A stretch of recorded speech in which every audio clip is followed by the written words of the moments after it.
मैं विश बचपन की ईद और अब की ईद में क्या फ़र्क देखती हैं? ये तो बचपन में ही होती थी। हम्म, अभी तो रिस्पॉन्सिबिलिटीज़ भी है। ये है कि ईद थी जो, वो तो बचपन में ही थी। बचपन में ऑफ कोर्स के काफ़ी कोई जिम्मेदारी नहीं थी, बस ये पता था नए कपड़े होंगे और ईदी मिलेगी। सबसे बड़ी बात जो होती है ईदी की खुशी होती है, और उसके बाद हमने चिल करना है। लेकिन अभी तो ईद देनी होती है। सबसे बड़ा मसला ये है कि अभी तो ईद देनी होती है। मेरी छोटी सिस्टर है, पहले से ही आ जाती है कि मेरी सवाल इतनी ईदी लेनी। मैं ऐसे नहीं होता, ईद पे तो जितनी मर्जी दे दो। वो कितनी अच्छा, नहीं, ईद नहीं, पे नहीं, जितनी नहीं। मर्जी दे। हाँ, ईदी तो होती है ना, जितनी मर्जी आप अपनी खुशी से दे दें। बिल्कुल बिल्कुल ऐसे ही। हाँ, और अभी तो मोस्टली ये भी होता है कि मुझे मामा को भी ईदी देनी पड़ती है। वो पहले से राइट। बता देती है कि मुझे इतनी ईदी चाहिए। मैं कहती हूँ चलो ठीक है, लेकिन ईद थी वो तो बचपन में ही मज़ा आता था। ईद पे अभी कुछ जिम्मेदारियां हैं, फिर रिलेटिव्स के यहाँ जाना होता है, तो ये सारी चीज़ें तो आई कैन से कि ईद बचपन में ज़्यादा बचपन की अच्छा। ईद के हवाले से कोई इंसिडेंट जो आपको अभी तक याद हो? उम्म, ऐसे तो काफ़ी ज़्यादा इंसिडेंट्स है बचपन में। तो बस ये था कि नानी माँ के घर जाना है। हम्म, होता था सारी रात नींद नहीं आती थी, फिर नानी माँ के घर जाना है और नानी माँ के घर जाके फिर सुबह सुबह रेडी होना, बस यही था। ऐसे तो कुछ भी नहीं है। मोस्टली जो मुझे ज़्यादातर याद है, अगर मुझे कभी पैसों की ज़रूरत होती थी बचपन में, तो मैं अपनी छोटी सिस्टर से उधार लेती और कहती ईद पे वापस करूँगी। ईद पे वापस करूंगी। जब मुझे ईदी मिलेगी तो तब मैं तुम्हें वापस कर दूंगी। तो ना तो वो वाली ईदी अभी तक आई है और ना मैंने उनको पैसे वापस किए हैं। जबरदस्त। और हाँ, मैं एक और बात बताता हूँ, आप लोग कभी अपनी छोटी सिस्टर से पैसे उधार नहीं लेना। उनको आप 1000 बार भी वो रिटर्न कर देते हैं, लेकिन उनका जो 1000 रुपया है वो वहीं का वहीं रहता है। आप जितने मर्जी आप रिटर्न कर दें। बिल्कुल ऐसा ही है। ये भी एक मुस्कुराहट भरा अंदाज होता है, और फैमिलीज जब इस अंदाज में जो है वो आपको सपोर्ट कर रही होती हैं, और मतलब आप जब रिटर्न कर रहे होते हैं बार बार, आपको आइडिया भी होता है, उसके बावजूद भी आप जो है वो इंजॉय कर रहे होते हैं इस चीज़ को। और यकीनन ये खुशियाँ जो है वो अपनी फैमिलीज के अंदर लाजमी तौर पे होनी चाहिए, बिल्कुल जो ऐसा कि ही है। हमारे मुआशरे से अब कम होती चली जा रही हैं। अच्छा, मैं भी एक और चीज़ हम देखते हैं कि आज से 10 साल पहले की बात करें तो ईद कार्ड्स हुआ करते थे, जिनको स्पेशली हम डिज़ाइन किया करते थे, उनके ऊपर बिल्कुल पोइट्री लिखा करते बिल्कुल थे, ऐसा ही और है। फिर अपने कोलीग्स के साथ, अपने फ्रेंड्स के साथ वो शेयर किया करते थे। बिल्कुल अब वो ऐसा। तमाम तर चीज़ें जो हैं स्वाइप कर गई हैं। इस कमी को कैसे पूरा किया जा सकता है? एक्चुअली मैं आपको बताऊं, जब मैं आई वाज टीचिंग, सो मुझे मेरे स्टूडेंट्स की तरफ से ना अक्सर कार्ड्स मिला करते थे, और पता है उनकी एक अजीब सी खुशी होती थी। बिल्कुल ऐसे ही अब है। तो ना अब मैसेजेस, एफिलिएशन का एहसास होता था। हाँ, ट्रेडिशन का, और उसके साथ हमें वो कुछ बैंगल्स मिलती थी, ये वो ऐसे ना जी जी, बिल्कुल ब्रेसलेट्स ऐसे और है। ज्वेलरी के कुछ चीज़ें मिलती थी। तो फ्रेंड्स भी भेजते थे ना, तो उसमें एक अजीब सा मज़ा होता था, खुशी होती थी। लेकिन अभी क्या होता है, अभी बस हम मोबाइल पे बोल देते हैं या एक मैसेज कर देते हैं। सबसे बुरी बात मुझे लगती है, जो बंदा एक ही मैसेज सबको फॉरवर्ड कर देता है और पता होता है कि वो फॉरवर्ड मैसेज आ रहा है, तो उसमें बिल्कुल मुझे ऐसे है। लगता है कि वो दिल से वो वाली खुशी खुशी नहीं नहीं होती होती। है। अभी मुझे लगता है कि अगर मैं कोई स्टेटस पे भी लगा रही हूँ ना, वो मैं फॉरवर्ड करके नहीं, वो मैं खुद से लिख के लगा रही हूँ, चाहे वो शॉर्ट एक लाइन है ईद मुबारक है, लेकिन एटलीस्ट बोला तो खुद से है ना। तो वो फॉरवर्ड मैसेज में मुझे लगता है वो वाली फीलिंग्स नहीं आ रही होती हैं जो पहले के जो कार्ड्स वगैरह देख के आती थी। मतलब उसमें आप जितनी ज़्यादा एफर्ट्स पुट करते हो ना, उतना ही दूसरे बंदे का प्यार नज़र आ रहा होता है। तो अगर वो कोई छोटी सिस्टर्स या फ्रेंड्स या स्टूडेंट्स आपके लिए बना के दे रहे हैं ना, वो एफर्ट्स हैं। इवन कि मेरे पास अभी भी रखे हुए होंगे कुछ, लेकिन उनमें ज़्यादा मज़ा था मुझे लगता है। मैं विश ईद के हवाले से सबसे ज़्यादा हैरानी उस वक्त होती है कि आपकी क्लास का सबसे नालायक स्टूडेंट जो होता है, वो आपको बड़ी प्यारे इंग्लिश के अंदर ईद के मुबारकबाद के मैसेजेस भेज रहा होता है। जब वो पढ़ते हैं तो आप हैरान हो रहे होते हैं, और उसकी पर्सनैलिटी जब माइंड के सामने आती है तो बंदे को एहसास भी हो रहा होता है कि इंसान हैरान टका के हो रहा होता है कि ये क्या ये हुआ। क्या है, पता चल तो रहा इस होता तरह का कोई है। इंसिडेंट आपके साथ हुआ हो? नहीं नहीं, अक्सर होता है। नहीं नहीं, मैंने एक और चीज़ भी सोची है।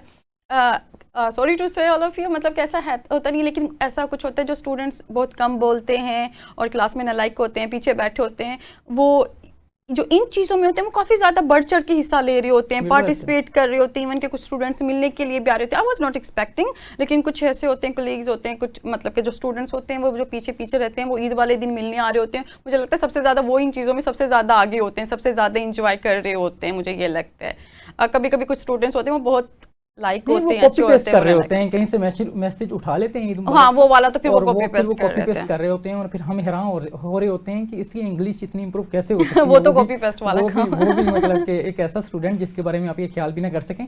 अच्छा, फर्दर एक और चीज़ हम देखते हैं ईद के दिनों के अंदर कि हमारी जो फैमिलीज़ हैं, हम जा रहे होते हैं अपने कोलीग्स के यहाँ, अपने फैमिली मेम्बर्स के यहाँ, तो ये आपकी रूटीन इस हवाले से कैसी होती है?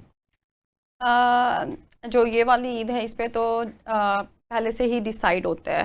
लाइक इसके पहले दिन हमने रिलेटिव्स के घर जाना है, ठीक है। बेसिकली होता है कि मैं ये कहती हूँ भाई जिस चीज़ ने जाना है ना, इतना टाइम नहीं होता, क्योंकि अभी मेरे भाई हैं वो तो बाहर होते हैं, so I am the second person, तो फिर मुझे सबको घुमाने लेके जाना होता है, ये मेरी जिम्मेदारी होती है। तो फिर 1 बाय 1 मैं कहती हूँ जिसने जाना ना, जिससे भी मिलना, तो ईद वाले दिन ठीक है, ईद के सेकंड डे फिर क्योंकि बिजी होते हैं ना, फिर ऑफ कोर्स के क्लाइंट्स को भी मैनेज करना होता है, काम करना होता है ना, फिर उनको वो डिले नहीं कर सकते। तो फिर मैं मोस्टली होता है कि जितने भी मेरे काम होते हैं वो सारे ही ईद से पहले पहले कर लेती हूँ, ताकि ईद वाले दिन एटलीस्ट मैं रेस्ट कर सकूँ।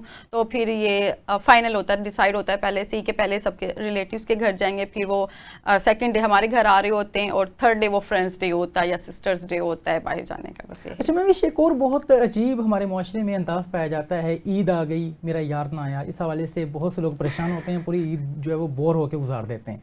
आपका कोई ऐसा एक्सपीरियंस कभी हुआ हो, या आप इस हवाले से कुछ कहना चाहें? ऐसा मेरा ऐसे कोई एक्सपीरियंस नहीं हुआ, लेकिन मेरी अल्हम्दुलिल्लाह मेरी फैमिली बहुत ज़्यादा ना सपोर्टिव है। मेरा कभी मूड अपसेट भी हो जाता है ना, तो मेरी सिस्टर्स होने ही नहीं देती हैं। राइट। तो वो 100 तरह की शक्लें बना के दिखा रही होती हैं, 100 सरप्राइजेज दे रहे होते हैं। ऐसा कोई मेरा यार नहीं आया, उसकी वजह से तो कभी मेरा मूड ख़राब नहीं हुआ। मोस्टली जो होता है बिजनेस वुमेन्स के लिए यही होता है कि बस काम ना डिले हो जाए, क्लाइंट्स ना चले जाएं, काम ना डिले हो जाए, और इसके अलावा यही चीज़ें हो रही होती है, और टेंशन होती है, ज़्यादा छुट्टियां आ जाती हैं तो टेंशन होती है। लेकिन अल्हम्दुलिल्लाह मेरी सिस्टर्स, उनके साथ मेरी अच्छी बॉन्डिंग है, तो वो कभी भी वो वाली चीज़ फील नहीं होने देती हैं लाइक इसके मैं बोर हो रही हूँ इस तरह से। आपसे और एक चीज़ जानना चाहूँगा, आप इंटरनेशनल क्लाइंट्स के साथ डील करते हैं, तो यकीनन जो छुट्टियाँ हैं वो तो पाकिस्तान में है, ये मजहबी त्यौहार है हमारे, बड़े प्यारे त्यौहार हुआ करते हैं, मौका हुआ करते हैं, तो आप किस अंदाज में फिर मैनेज करती हैं? इंटरनेशनल क्लाइंट्स ने जो आपको प्रोजेक्ट्स दिए होते हैं उसमें एक ना डिले आ रहा होता है, आपके पास स्टाफ भी काम नहीं कर रहा होता उन डेज के अंदर, और हम भी ईद की मसरूफियात में बिजी होते हैं, तो कैसे मैनेज करती हैं इसको? कभी कभी तो कुछ क्लाइंट्स होते हैं जो इशू क्रिएट कर रहे होते हैं कि हमें काम चाहिए, लाइक इसका डिले नहीं होना चाहिए। फिर होता है वो स्केड्यूल पे लगा देते हैं, एक दिन पहले काम कर लेते हैं। लेकिन कुछ क्लाइंट्स होते हैं बहुत ज़्यादा सपोर्टिव होते हैं, ऑफ कोर्स कि उन्हें पता है कि अभी हमारा ये हॉलीडे है, सेलिब्रेशन डे है, and it's very very important for us. तो वो कुछ होते हैं कि वो कहते हैं कि it's okay, you can delay 1 day. तो लेकिन ऐसा होता है कि जब हमें पहले से ही आइडिया होता है कि उस दिन ये वाला डे है और ईद है, हॉलीडे होगा, तो फिर हम पहले से ही ना अकॉर्डिंग चल रहे होते हैं कि उस दिन हम छुट्टी भी करेंगे, तो इट्स ओके। और बाद में फिर वो वीकेंड्स पे हम ऑफ नहीं करते, तो वीकेंड्स पे कवर हो जाता है। So this is a bad luck for all of business womens. फर्दर मैं आपसे ये जानना चाहूँगा कि यकीनन ईद का त्यौहार है, और बहुत सी जो फीमेल्स हैं वो अपनी ड्रेसिंग के हवाले से बहुत ज़्यादा फिक्रमंद होती हैं कि उनको टाइमली जो है वो ड्रेस मिल जाए, उसको वो पहन सकें। इसके अलावा ज्वेलरी के पॉइंट ऑफ व्यू से, इसके अलावा मेकअप की जो प्रोडक्ट्स हैं वो भी उनको टाइमली जो है वो इनटेक करना होती हैं। तो जहाँ पे पूरा एक महीना जो मर्द हजरात हैं वो जानवर परचेज़ करने में कोशिश नजर आते हैं, मंडियों का रुख करते हैं, पसीने से शराबूर होके एक अच्छा जानवर घर लाने में कामयाब जहाँ पे वो हो रहे होते हैं, और उनको इस बात का ज़रा एहसास नहीं होता कि उनका कौन सा ड्रेस है जो उन्होंने ईद पे पहनना है। जस्ट वो इस कोशिश में होता है कि कुछ मिल जाए, हम पहन के ईद की नमाज जो है वो अदा कर लें। लेकिन जो फीमेल्स हैं इस हवाले से बहुत ज़्यादा फिक्रमंद होती हैं। तो क्या आप भी खुद भी ऐसा आपके साथ हो रहा होता है, या आप इस हवाले से थोड़ा सा नहीं, मैं थोड़ा सा मैं ड्राई हूँ। मेरी जितनी भी शॉपिंग होती है मोस्टली मेरी मामा कर लेती हैं। अभी जो ये वाला ड्रेस है ये भी मेरी मामा ने मुझे गिफ्ट कर दिया, मैंने कहा ओके ऑल राइट मैं पहन लेती हूँ। मुझे शॉपिंग का ज़्यादा शौक नहीं है, मैं बाहर बहुत ज़्यादा कम निकलती हूँ, बस अगर कोई काम हो तो। बाकी जो शॉपिंग वगैरह है वो मेरे मॉम कर लेती हैं। लेकिन आई कैन सी कि मेरे घर में 2 छोटी सिस्टर्स और भी हैं, इवन कि मेरी मॉम भी हैं। स्टिल उनका 1-2 महीने पहले से ही मैंने कौन सा ड्रेस लेना है, कौन सा ट्रेंड आया हुआ है, कौन सा फैशन है, वो ऑफ कोर्स के जो छोटी सिस्टर्स होती हैं वो इन चीज़ों में बहुत ज़्यादा होती हैं, और कहीं ना कहीं मुझे भी फेस करना पड़ रहा होता है ये, क्योंकि मैं चांद रात वाले दिन थोड़ा फ्री होती हूँ, घर में रिलैक्स कर रही होती हूँ, तो वो कहती हैं अभी तक मेरी ये वाली चीज़ें नहीं आई।